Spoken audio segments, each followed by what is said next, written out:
하나님 말씀 주보 뒷장에 있습니다. 마태복음 11장 1절로 6절입니다. 다 함께 한 목소리로 읽겠습니다. 시작. 예수께서 12 제자에게 지시하기를 마치고 거기에서 떠나셔서 유대 사람들의 여러 고을에서 가르치며 복음을 전하셨다. 그런데 요한은 그리스도께서 하신 일들을 감옥에서 전해 듣고 자기의 제자들을 예수께 보내어 물어보게 하였다. 오실 그분이 당신이십니까? 그렇지 않으면 우리가 다른 분을 기다려야 합니까? 예수께서 그들에게 대답하셨다. 가서 너희가 듣고 본 것을 요한에게 알려라. 눈먼 사람이 보고 다리 저는 사람이 걸으며 나병 환자가 깨끗하게 되며 듣지 못하는 사람이 들으며 죽은 사람이 살아나며 가난한 사람이 복음을 듣는다. 나에게 걸려 넘어지지 않는 사람은 복이 있다. 아멘. 다 함께 제목 읽겠습니다. 시작. 흩어진 자들을 위한 38. 의심 속에서도 놓지 말아야 할 것. 아멘. 감사합니다. 지난주 설교 제목, 내용 등등등이 기억이 나십니까? 네. 그리고 예수님. 감사합니다. 자, 저희 복음서의 필요성은 잘 아시겠고요. 그래서 마태복음의 주제 다 함께 읽겠습니다. 시작.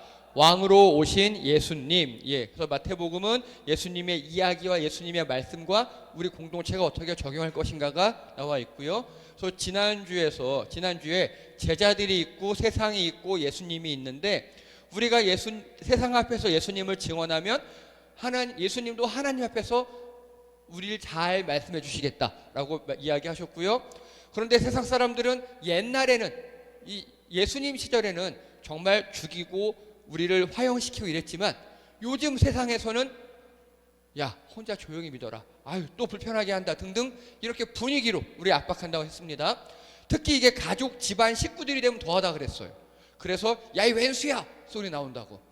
자, 그런데 우리 정말 제자들은요, 사람들 앞에서 드러나는 신앙이 필요하다고 말씀드렸습니다.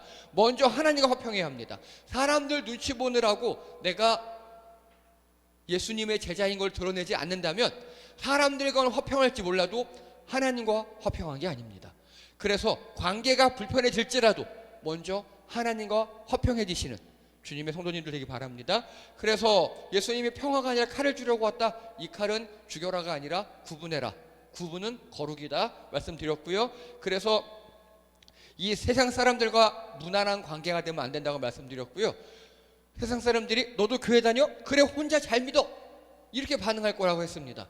자, 그래서 세상이 원하는 신앙은 조용히 혼자만 사적인, 하지만 예수님이 원하는 신앙은요, 공적 고백, 기존 관계를 흔드는 참 평안을 이루는, 예수님과 나랑 참 평안을 이루고, 그리고 그들도 주님과 평화를 이루게 하는 게 첫 시작이 불편이에요. 관계가 틀어질 수 있는 거예요. 그걸 감수해야 합니다. 그래서 우선순위를 새롭게 해야 합니다. 누가 먼저인가? 세상과 화평한 게 먼저인가? 하나님과 화평한 게 먼저인가? 세상 기준, 자기 가치관이 아닌 예수님 기준으로 해야 한다고 말씀드렸고요. 그리고 우리가 세상 앞에서 예수님을 증언하다 보면 야, 또 불편하게 한다, 야, 이 왼수야 하는 게 아니라 정말 가끔씩은 땡큐, 오, 날 교회로 인도해줘서 고마워 라고 하며 이 자리에 앉아있는 몇몇 분들이 계시잖아요. 이런 사람들이 있다고요. 그래서 예수님이 그들에게 상을 주신대요. 오, 네가 내 제자의 말을 듣고 내 제자를 섬겼구나, 물 한 잔이나 떠줬구나, 네가 그들에게 고마워하는구나, 그래, 너도 이제 내 새끼 내가 잘해줄게 하고 예수님께서 상을 주시겠대요. 자, 그래서 예비하신 사람들이 있다고 말씀드렸습니다. 공개적으로 예수님을 증언했더니 예언자, 의인이라며 제자들을 영접함. 요즘 말로 할게요. 우리 어종훈 집사님께서 가끔 말씀하시잖아요. 앤더슨 너무 고맙다고. 혜성아, 한소리가 고맙지?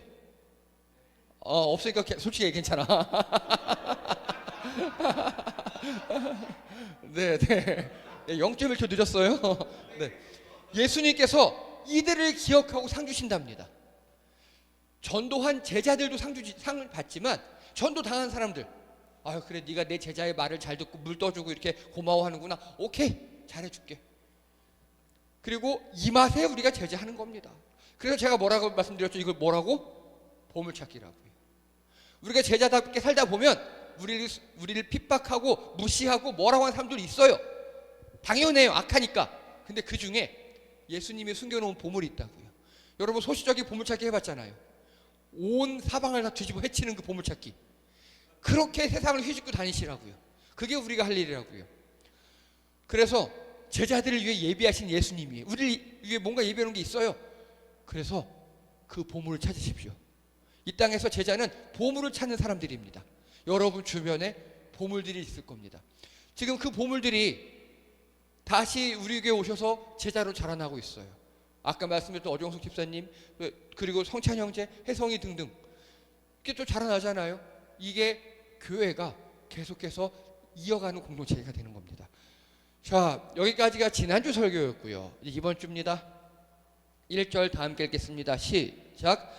예수께서 12제자에게 지시하기를 마치고 거기에서 떠나셔서 유대 사람들의 여러 고을에서 가르치며 복음을 전하셨다. 아멘. 예수님께서 제자들에게 지금까지 말씀하셨어요.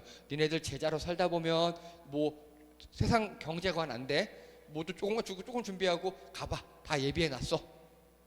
고통이 따를 거야. 힘들 거야. 핍박당할 거야. 근데 내가 잘해줄게. 그걸 내가 이놈해줄게. 내가 뭐 등등등 여러 가지 한 4주에 걸쳐 말씀하셨어요.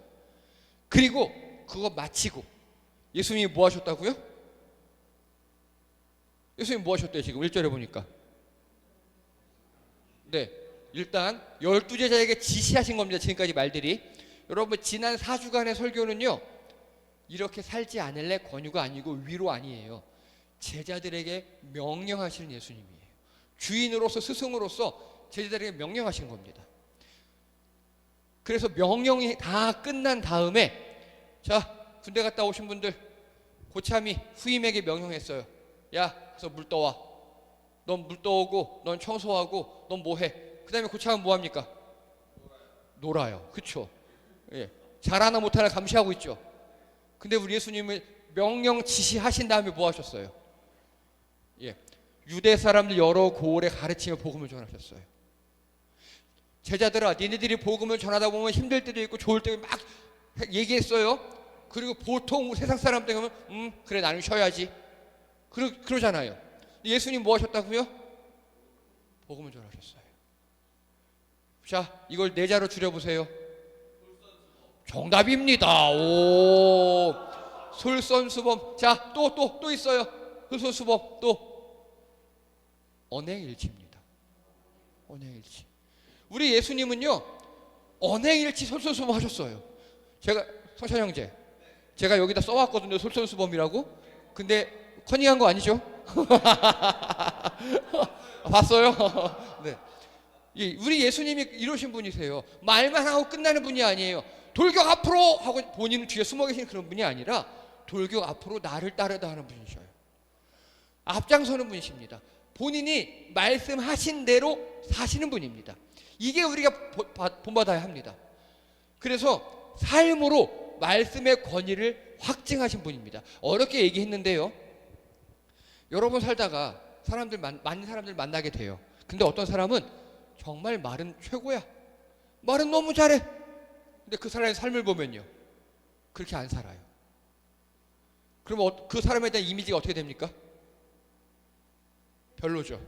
별로죠. 예, 이렇게 이미지가 평가절하돼요. 어쩔 수 없어요.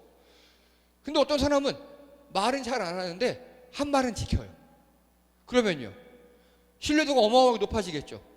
여러분 삶은 어떻습니까? 우리 예수님이 그렇게 하셨다고요. 우리 예수님은요, 말씀도 많이 하셨는데 그 말씀대로 사셨다고요. 우리가 이게 본받아야 할 삶입니다. 여러분이 말한 대로 사는가? 여러분들이 주변 사람들에게 말한 대로 여러분 행동과 삶에 나타나는가? 사랑한다 라고 말하면 주머니에 돈이 나가는가? 몸이 손이 움직이는가를 생각해 보셔야 합니다. 그래서 여러분요, 안 되시면 말수를 줄여야 돼요. 말수를 줄여야 돼요. 정말 무서운 사람이 말은 많이 안 하는데 한 말은 지키는 사람. 우리 주변에 그런 사람이 있으면 그 사람이 진짜 무서운 사람이고 신실한 사람입니다. 우리 예수님이 그렇게 살아가셨어요. 여러분이 말한 대로 사셔야 여러분의 신뢰도가 높아지고 여러분의 말의 권위가 높아집니다. 아, 맞아, 저 사람은 한 번 말하면 꼭 지켜. 그런 신뢰를 주변 사람들에게 얻는 여러분 되시기 바랍니다. 우리 예수님이 그렇게 사셨거든요.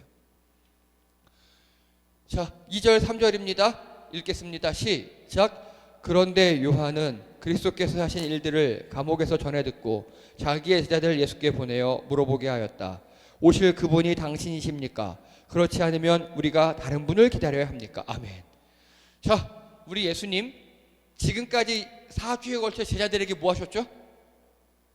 제자들을 명령하셨어요. 니네 나중에 나 죽고 나 부활하고 나면 니네끼리 있을 건데 그때는 이렇게 전도하는 거야. 이렇게 제자의 삶을 사는 거야. 고난 있어. 인정. 세상이 약해서 그래. 등등 쭉 말씀하셨죠.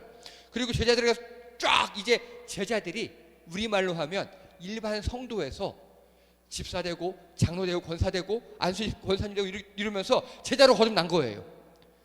그렇게 제자 교육을 막 했어요. 그리고 예수님이 자 시범을 보여줄게 데리고 막 전도하고 다니셔요. 분위기 좋아요. 그런데 2절 첫 시작을 어떻게 하죠? 첫 세 글자? 그런데 반전이 일어납니다. 누구 얘기가 나옵니까? 세례 요한. 요한은 그리스도께서 하신 일들을 감옥에 전해 듣고 자기 제자를 보내요. 오실 그분이 당신입니까? 라고 묻고 있어요. 감옥에서 제자들에게 야 제자들 일로 와봐. 내가 감옥에 듣지 않을게 예수님이 그렇게 하셨다는데 가서 여쭤봐. 당신이 그분이냐고. 이렇게 보낸 겁니다. 여러분 이거 되게 이상한 겁니다. 먼저요. 마태복음 누가 적었다고요? 예, 이제 마태복음 마태가 적은 거 다 아시죠 이제? 네. 그 마태가 지금 세례 요한을 혼내고 있어요. 뭐라고 혼내고 있느냐? 그리스도라고 적었어요. 그렇죠? 그런데 요한은 그리스도께서 하신 일들을 감옥에 전해 듣고 여러분 마태는요.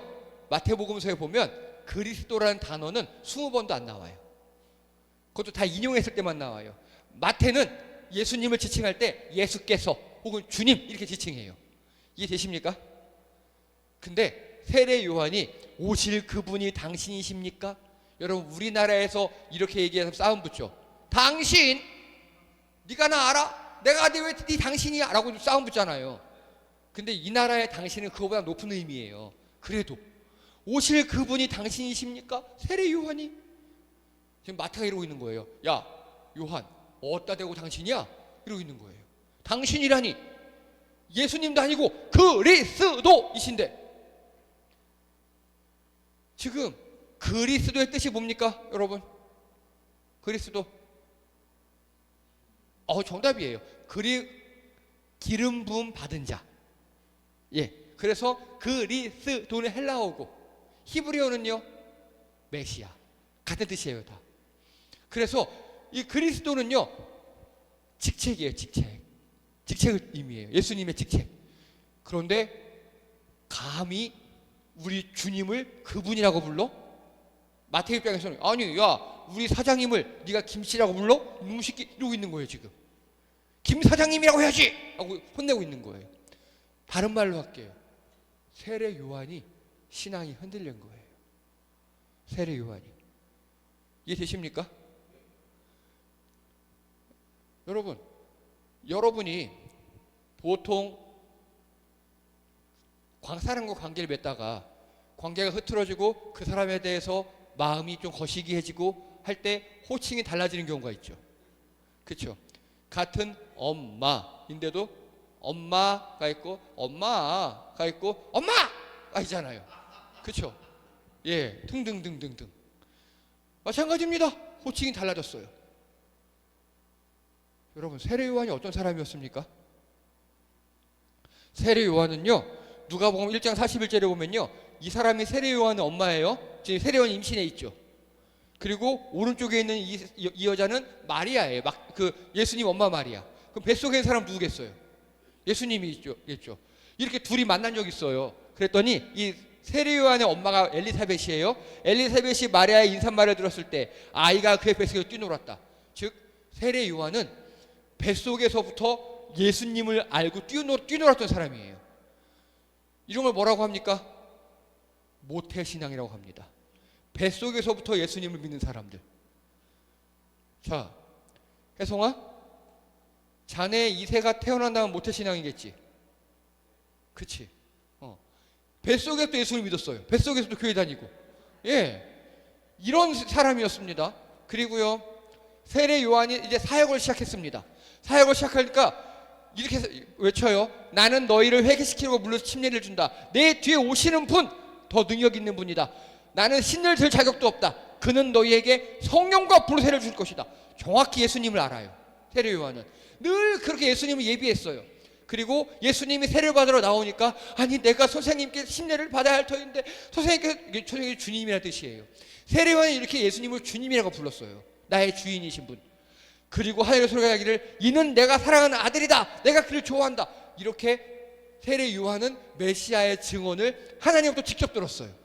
그리고요, 이제 제자들이, 세례 요한이 제자들하고 있는데 저 예수님이 지나가요. 그랬더니 보라, 세상 죄를 지고는 하나님의 어린 양이다. 내가 전에 말하기를 내 뒤에 오실 때 뛰어난 분이 있지, 나는 몰랐어. 근데 나를 보내어 물로 세례를 주게 하신 분, 바로 하나님이에요. 하나님이 내게 말씀하시기를 성령이 어떤 사람 위에 내려와서 머무는 것을 보거든 그가 바로 성령으로 세례를 주시는 분임을 알아라. 그래서 나는 그것을 보았습니다. 그래서 나는 이 분이 하나님의 아들이라고 증언하였습니다. 세례 요한은 예수님을 뱃속에서부터 알았고, 내 사역이 예수님을 예비하고 세례를 주고 사람들이 예수님을 홍보하고 예수님 만나면 주님하고 세례를 주는 사람이라는 걸 정확히 알아요. 정확히 아는 사람이에요. 그런데 지금 이 사람이 뭐라고 그러고 있어요? 제자들한테, 얘들아 가서 예수님께 물어봐. 당신이 그분 맞냐고. 여기서도 주님 뭐 그리스도 이렇게 매기다가 호칭이 바뀌어요. 신앙이 흔들려 버렸어요. 여러분 어떠십니까? 살다가 신앙이 흔들릴 때가 있습니까? 없습니까? 있죠. 인간인데. 예, 바이오리듬 있듯이 영적 리듬 있지요. 그렇죠? 여러분 목사라고 안 그럴 것 같습니까? 있어요. 티를 안 낼 뿐이에요. 아, 티 납니까? 네. 저도 티를 안 낼 뿐이에요. 예, 당연합니다. 여기 계신 부모님들, 자녀가 늘 이쁩니까? 기본적으로 이쁘긴 하죠. 하지만 왼수였다 아니었다 뭐 그러잖아요. 예, 부부관계 마찬가지잖아요. 기본적으로 사랑은 다 하시죠. 하지만 좋았다 나빴다 그러시잖아요. 정영수님은 어떠십니까? 늘 좋습니까? 대답 안 하셔도 됩니다. 대답 안 하셔도 됩니다. 네, 네, 대답 안 하셔도 됩니다. 마찬가지입니다. 우리 영적으로도 좋을 때 있고 나쁠 때 있고 당연히 그래요. 그런데 세례 요한이 오늘 믿음이 흔들렸어요. 예수님을 그리스도로 부르지 않아요. 그분, 당신 이러고 부르고 있어요. 자, 세례 요한이 의심에 쌓였어요. 의심에 쌓였어요. 아유, 참 불쌍해요. 오실 그분이 당신입니까? 나를 보내어 물로 세례를 주게 하신 분, 세 글자로 줄여보세요. 하나님이에요. 하나님. 세례 요한은 구약의 선지자거든요. 마지막 선지자예요. 하나님이 영이 내게 임하셔서, 야, 너 가서 물로 세례를 줘 라고 세례 요한에게 계시를 줬어요. 근데 세례 요한은 가서 사람들한테 막 세례를 줘요. 세례를 주면서 나는 지금 물로 세례를 주지만 내 뒤에 오시는 분은 불과 성령으로 세례를 주고 계속 예수님을 홍보해요. 그리고 그러다가 제자들을 키워요. 세례 요한의 제자들 있잖아요. 키워요. 자, 사역 대상이 있고요, 동역자가 있고 하나님이 있어요. 이게 세례 요한의 관계 패턴이에요. 세례 요한은 부모가 있었지만 부모를 일찍 떠나서 신앙의 공동체에 성공했어요. 그렇죠. 굴에서 성장했어요. 그러다 보니까 세례 요한의 관계는 이게 다예요. 하나님과 사람들과 제자들, 이 관계가 다예요. 그런데 지금 감옥에 최소 6개월 이상 갇혀 있으면서 사역 대상 사람들과 관계가 끊어졌어요. 혼자 있어요. 목사인데 성도가 없는 거예요. 그러고 있어요. 그리고 동역자들이 없어요. 제자들도 지금 가끔면 면회 와요. 여러분, 세례 요한이 왜 갇혔습니까? 죄목이 뭐죠? 거의 반역죄에 가까워요. 왕을 욕했거든요. 왕을 욕했어요. 요즘 말은 거의 반역죄에 가까워요. 그러니까 제자들도 잘 못 올 겁니다. 그러면요, 하나님과 친하게 지내면 되잖아. 그렇죠? 이게 됩니까? 이게 됩니까? 여러분, 우리말로 할게요. 교회도 안 나와요. 동역자도 없어요. 세상 사람들하고 만나지도 않아요. 집에 혼자만 처박혀 있어요. 그럼 하나님과 친해질 수 있을까요? 택도 없습니다. 아마 세례 요한은 잘해야 세모예요. 잘해야 세모. 아무리 세례 요한이라도 교회 안 나오고 그리고 직장 생활이나 사회생활 안 하고 그러고 있으면 잘해야 세모예요. 세모. 자, 하나님의 뜻대로 정의를 외치다 수감됐어요. 맞아요. 너 왕이 새끼야, 그렇게 살면 안 돼. 성질대로 했어요. 그럼 왕이 너희 막 감옥 가다 버렸어요. 예수님과 바통 터치합니다. 나는 쇠하여야겠고 그는 흥하여 하리라. 정확히 고백했어요. 감옥에 들어갈 때 하니까 그런 마음이었어요. 그리고 예수님의 사역이 시작됐어요. 그런데 수감된 지 최소 6개월 이상 지났어요. 인간인지라 피폐해지기 시작합니다. 당연한 겁니다. 사역 대상들, 동역자들과 관계가 다 단절돼요. 하나님과도 뭔가 시원치 않아집니다. 여러분, 그래서 교회에 꼭 붙어 계셔야 합니다. 떨어지는 순간 어쩔 수 없어요, 인간은. 하나님의 자녀, 예수님의 제자. 하나님의 자녀는, 예수님의 제자는 우리의 정체성이에요. 그런데 신앙이 흔들릴 때요, 신앙이 흔들리죠. 그러면 이게 다 흔들릴 수 있어요. 그리고 우리가 시작해야 될 거는 신앙이 흔들릴 때 기본부터 정체성과 소명을 확인해야 돼요. 신앙이 흔들릴 때는 늘 기본부터 출발해야 합니다. 우리 관계에서도 마찬가지입니다. 우리가 부부관계가 좀 안 좋아요. 혹은 부모 자식 간의 관계가 안 좋아요. 혹은 친구들과의 관계가 안 좋아요. 그러면 기본부터 출발하십시오. 기본부터. 부부관계라면 처음 프로포즈 했을 때, 처음 신혼 때, 뭐 부모 자식 관계라면 좋았을 때 등등 생각하면서 기본부터 출발해야 합니다. 신앙이 흔들렸습니까? 여러분, 신앙이 좋았을 때, 또 하나님께서 내게 잘해 복 주시고 은혜 주셨을 때 그때를 기억하시고 거기부터 출발하시기 바랍니다. 자, 누르시아의 성 베네딕투스라는 분이 있어요. 이분은요, AD 480년 이탈리아 누르시아 출생입니다. 베네딕토라고도 읽어요. 이게 이분은 어떤 분이었냐? 서양 수도원 운동의 아버지라고 불립니다. 베네딕토. 들어보셨죠?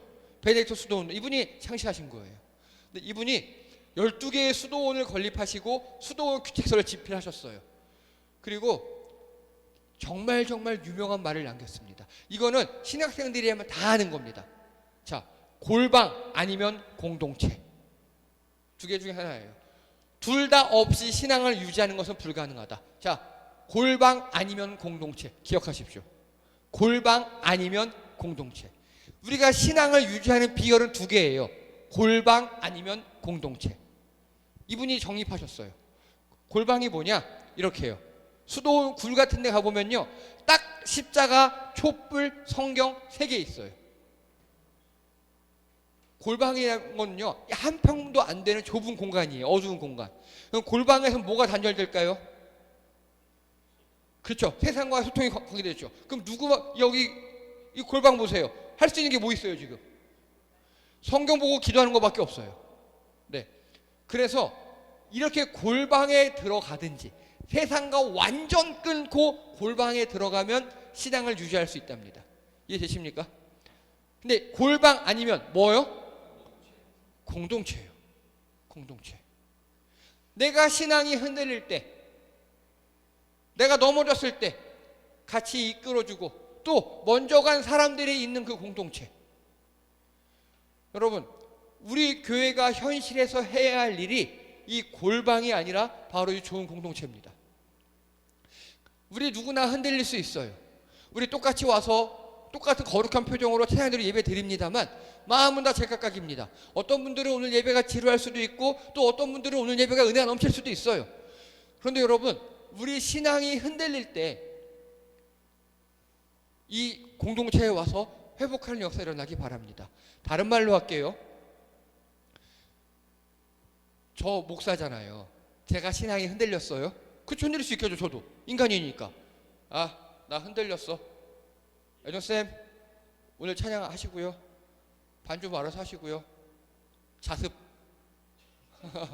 여기다가 자습 써놓고 가요. 설교 말씀 적당히 아무거나 유튜브 틀어줘요. 자습 교회 꼴이 교회겠습니까? 말도 안 되겠죠. 그렇죠. 네. 왜 우리 소식 쪽에 선생님들 바쁘거나 아프면 칠판에 자습 쓰고 갔잖아요. 그분이 느낌이 어땠습니까? 와 이랬죠. 예. 자 다른 말 그리고 뭐 저는 목사니까 빼고 여기 우리 앉아 계신 분들 내가 좀 마음이 뭐 안 좋아 안 좋아 나 교회 안 가 안 와요. 그렇게 공동체가 빠지다 보면요 여기 와서 회복할 사람도 못해요. 이해되십니까? 다른 말로 할게요. 여러분들이 어떤 사정이 있어서 뭐 힘들고 나도 흔들려 교회 안 가려고 하는데 그래도 내 자리 지켜야지 하고 가서 엉덩이로 버티셨어요. 근데 그 모습을 보고 누군가 회복할 수 있다고요. 그 모습을 보고 누군가는 신앙이 주님께 나아갈 수 있다고요. 그게 바로 공동체입니다. 그래서 우리가 신앙이 흔들릴 때 엉덩이로 버티시는 여러분 되시기 바랍니다. 또 다른 사람을 위해서 엉덩이로 버텨 주시는 여러분 되시기 바랍니다. 네, 엉덩이입니다.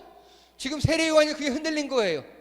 그래서 예수님께 질문을 가서 예수님께 물어봐. 그분 맞냐고. 나 곧 죽을 것 같은데 내가 예수님 보고 죽어야 돼. 메시아는 보고 죽어야 되는데 맞나? 아니면 어떡하지?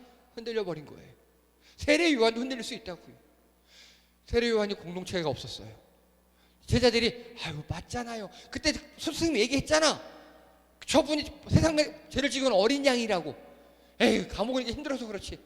여기서 잘 죽어요. 우리가 묻어드릴게. 이랬어야 되는데 그런 공동체가 없었던 거예요. 그래서 우리 예수님이 이제 말씀하십니다. 4, 5, 6절입니다. 시작. 예수께서 그들에게 대답하셨다. 가서 너희가 듣고 본 것을 요한에게 알려라.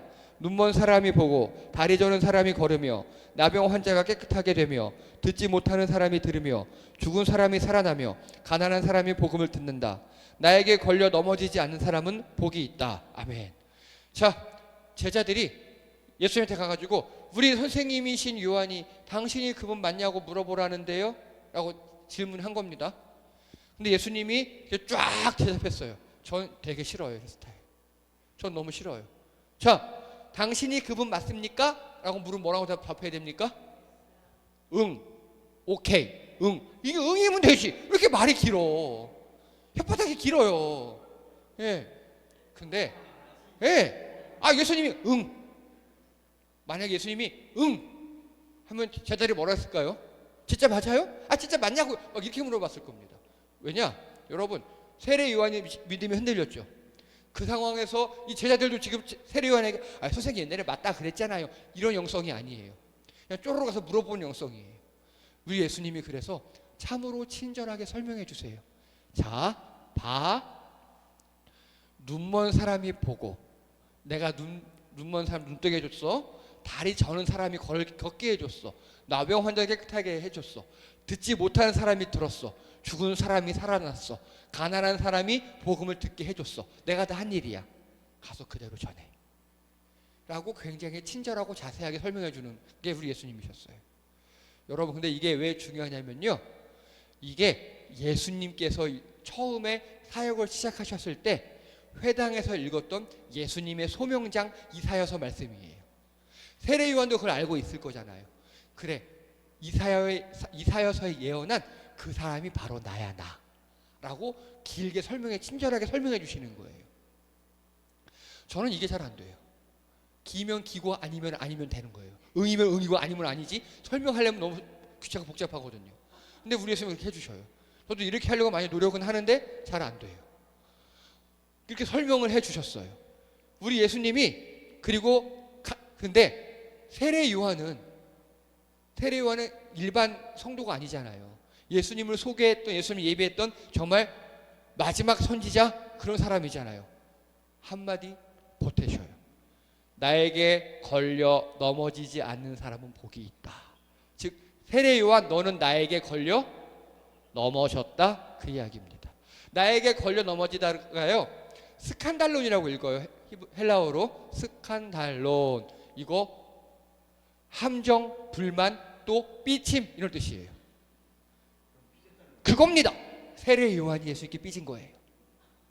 즉 예수님께서 예수님 세례요한 6개월 동안 갇혀 있었어요. 아니 예수님, 내가 타치해주고 다 제자들 넘겨주고 난 감옥에 갇혀 있어 죽을 것 같고 예수님 사역 열심히 잘하고 계신다고요? 좋아요. 좋은데 한번 와보지도 않고 그냥 그렇다고요. 그러다 보니까 당신 진짜 메시아 맞아요? 아니 감옥에 있는 사람 뭐 돌아보면 그러라면서요. 아니 뭐 이렇게 된 것 같아요. 그래서 함정, 불만, 삐침 이렇게 해석합니다. 여러분 살다 보면 예수님께 삐질 때 있죠. 있어요. 우리 있어요. 목사들 안 그럴 것 같습니까? 엄청 많아요. 네. 나와 예수님과의 관계가 흔들리면 눈이, 죄송해요, 이때는 눈이 아니라 눈깔이 되거든요. 눈깔이가 옆으로 돌아가요. 저 목사는 저렇게 막 성도도 늘어나고 저렇게 신나게 하는데 하나님 나도 목사인데 왜 저 목사는 신학교 때 맨날 지각하고 그래도 나쁜 놈이고 나는 열심히 하는데 왜 저러고 있어. 진짜 저 그렇습니다. 여러분 안 그럴 것 같습니까? 여러분들은 하나님 나 그래도 교회 꼭 지키고 난 교회에서 열심히 하고 막 밥도 맨날 하고 그러고 있는데 저 사람은 얼마 되지도 않는다면 로또 말았다 그러고 그럼 어떡해요? 나도 로또 3등 4등만 이럴 수 있잖아요. 우리 세례요한이 그렇게 삐진 거예요. 예수님은요 일단 삐졌으니까 달래긴 달래요. 근데 그냥 달래지 않아요. 야 이 새끼야 살짝 혼내요. 삐졌냐? 삐돌아 하면서 달래십니다. 예수님은 불변하나 우리가 변하여 삐져요. 예수님은 불변하십니다. 언제나 우리를 사랑하셔요. 근데 우리가 변합니다. 우리가 불완전해요. 그래서 살다 보면 삐질 때가 있어요. 여러분 삐질 때 어떻게 된다고요? 삐질 때 주님께 여기 이 자리에 와서 엉덩이로 지키시면서 투덜거리십시오. 투덜어요. 난 죄는 저러고 난 저러고 이렇게 하시면 됩니다. 오늘 세례요한이 그걸 잘한 거예요. 삐졌잖아요. 혼자 골방에 감옥에 삐져서 나 예수님 안 믿어. 아닐 거야? 이게 아니라 야 제자들 일로 와봐. 가서 좀 따지라고 보낸 거예요. 예수님한테. 예수님 이렇다는데요. 이 새끼 또 삐졌네. 설명해. 이사야서에 이렇게 된 거야. 가서 잘 설득하고 나 메시아 맞지? 그치? 가. 근데 마지막 전에 나한테 안 삐진 새끼가 복이 있어. 알았지? 하고 그렇게 하신 겁니다. 말씀을 정리합니다. 여러분 우리가 신앙생활 하다 보면요 흔들려요. 어쩔 수 없어요. 흔들릴 때 우리 기본을 기억하십시오. 우리를 구원하신 예수님을 기억하십시오. 그리고 예수님 우리를 얼마나 사랑하는지 기억하십시오. 여러분이 이제 교회에서 조금 교회 받침 되셨다 하시면 내가 좀 제자 난가 싶으시면 흔들리시더라도 엉덩이를 지켜주십시오. 자리를 지켜주십시오. 여러분이 흔들려도 지키시는 그 모습을 보고 다른 누군가가 힘을 얻을 겁니다. 다른 누군가가 여러분 덕분에 주님께 나아갈 겁니다. 그때 예수님이 우리를 회복시키시고 살짝 혼내시면서도 그래 잘하자 이끌어 줄 줄 믿습니다. 기도합니다. 할렐루야. 하나님, 세례 요한처럼 우리도 신앙이 흔들릴 때가 있습니다. 그 의심 속에서 놓지 말아야 할 것, 우리가 주님의 자녀라는 것, 우리를 위해 주님께서 돌아가셨다는 것, 그걸 기억하며 그 흔들린 가운데, 신앙이 흔들린 가운데도 자리를 지키며 주님께 나와 모든 걸 솔직히 하려며 주님과 소통하고 그 모습을 인하여 누군가에게 은혜 끼치는 우리 성도들 되게 도와주시옵소서. 주님, 우리 기본을 잃지 않게 도와주시옵시고 주님과 함께 소통하며 성장하는 우리를 되게 도와주시옵소서. 우리가 좋은 공동체를 만들어갈 수 있도록 인도하여 주시옵소서. 감사드리며 예수님의 이름으로 기도드립니다. 아멘. 수고하셨습니다.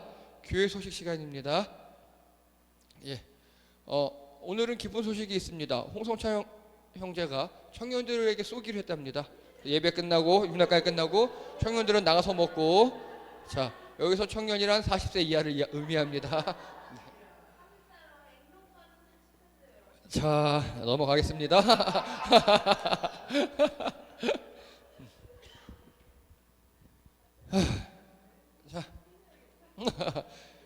자 삐지면 예수님한테 혼날 수 있어요. 예, 감사합니다.